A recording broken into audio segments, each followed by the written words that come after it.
یو ځل حضرت ابوبکر صدیق او حضرت عمر فاروق رضی الله تعالی عنهما یو بل سره باس وکړ. په باس شو دوستانو کې باس راځي.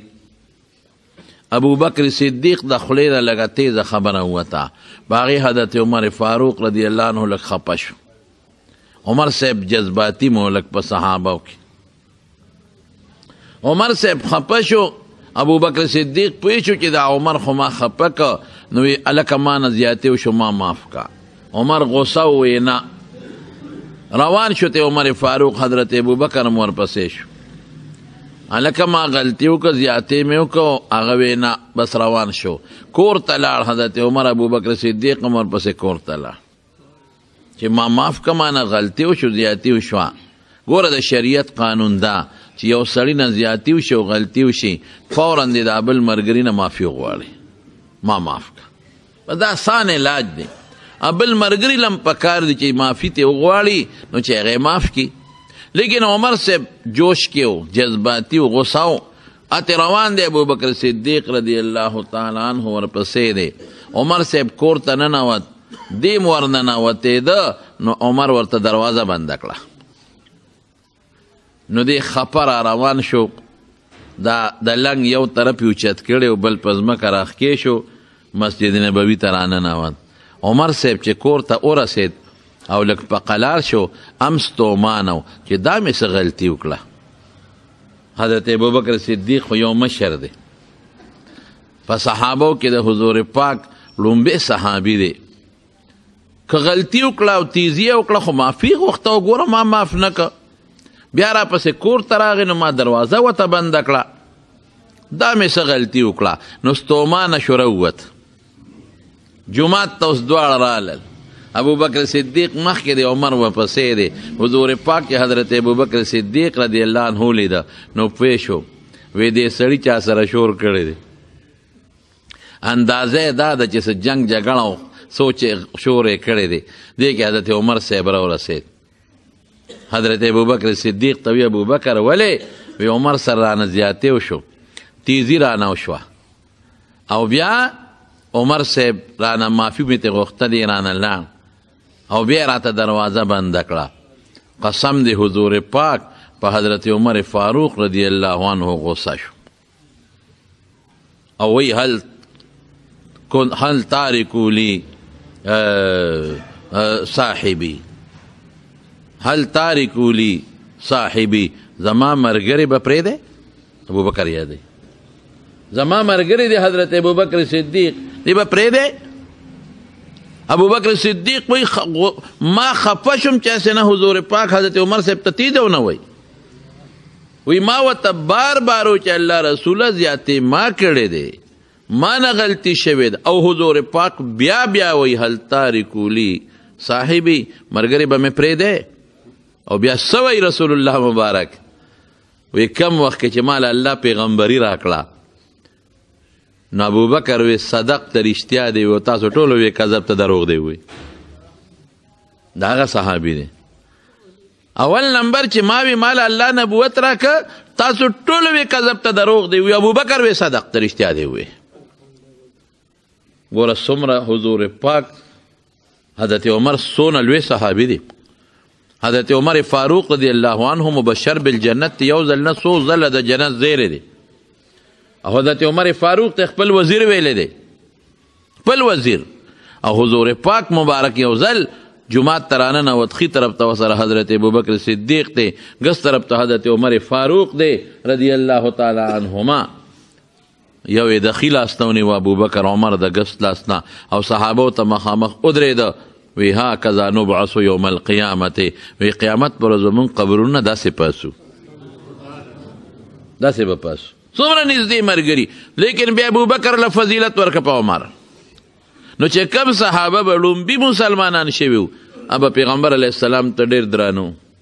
نو یو په هغې کې حضرت عمار ابن یاسر دی. بیا د اسلام دپاره د خاندان چې کومې قربانۍ ورکړي دي، د پلار یاسر د اسلام دپاره شهید شو. د مکې کافرانو په والو ټکولو غریب شهید کړ. او د مور بیبي سمیه چې د هغې خو تپوس مه کوه چې هغه په څومره دردمند دی، ابو جهل په مکه کې شهیده کړې ده. او دتم پیغمبر علیه السلام حضرت عمار ته د جنت خوشخبری ورکړې ده او دی ورته ویلي ویح عمار یو وخت کې جومات جوړېده نو خلکو به یو خښته اوچتوله عمار به دوه خښتې اوچتولې نو چې رسول الله مبارک ورته وکتل ویح عمار تقتله الفئة الباغیة تا به داسې ډله وجدي چې هغه به د بادشاه د حکم نه باغي ډله وی نو دی دا هغه زمانه کې چې کومو خلکو د حضرت عثمان صاحب رضی الله عنه په حق کې بغاوت کړی باغیانو منافقینو بعضې باغیانو او بعضې پکې یهودیانو د هغوی ملګري نو په یو لویه جګړه کې د هغوی د لاسه دی بیا شهید شوی دی هغه عمار ابن یاسر د رسول الله مبارک یو حدیث نقل کوي په کتاب الایمان کې خو امام بخاری رحمت الله علیه دا حدیث موقوف راوړی دی د عمار قول یې راوړی دی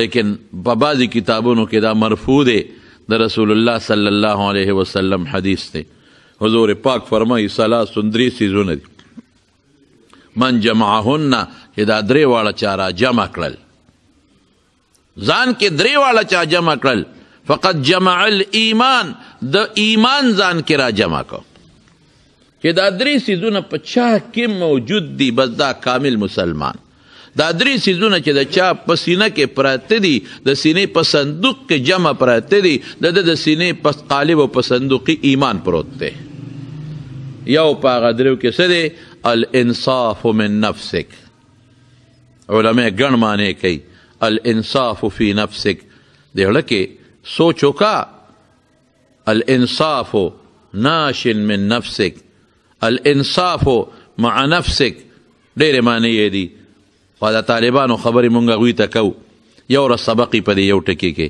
خو تاسو ته احسان غوندې ویم ځان سره سوچ وکړه ځان سره انصاف وکړه مسلمانه چې سبا در سره الله د قیامت په میدان کې حساب کوي اوس نه ځان سره حساب وکړه که ځان سره دې اوس حساب وکړه د قیامت د ورځې د هغه حساب نه به بچ شي او که ځان دې اوس په دوکه کې واچو ځان سره د حساب ونه کړه د قیامت په ورځ د خدای حساب بیا ډېر ګران دی لکه د پاکستان کې ډېر خلک نن سبا دا کرپشنونه کوي او دا نیب ورپسې نښتې دی رانیسي د انټي کرپشن ورپسې نښتې دی رانیسي دا نور ادارې ورپسې نښتې دي دا چې کوم زمونږ دا نیوکې ادارې دي دا غله چې رانیسي نو که د خلکو مخکې نه په دې خپل زړه کې ځان سره انصاف کړی وي چې زه به غلا نه کوم زه به ډاکه نه کوم زه به د پاکستان خزانه نه وم زه به لوټ نه کوم نن به دې نه بچو یو سړی غلا کوي غلا او په غلا کې ګیر شو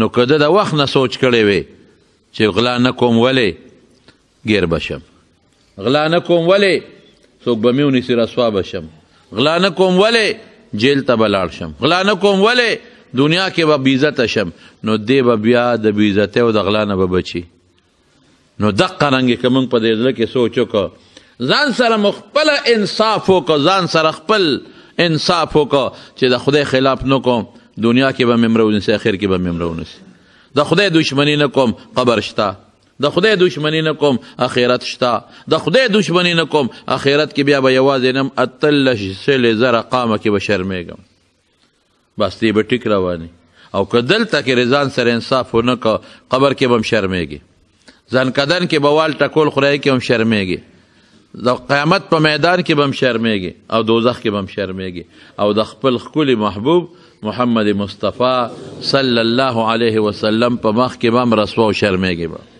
ځان سره به انصاف کې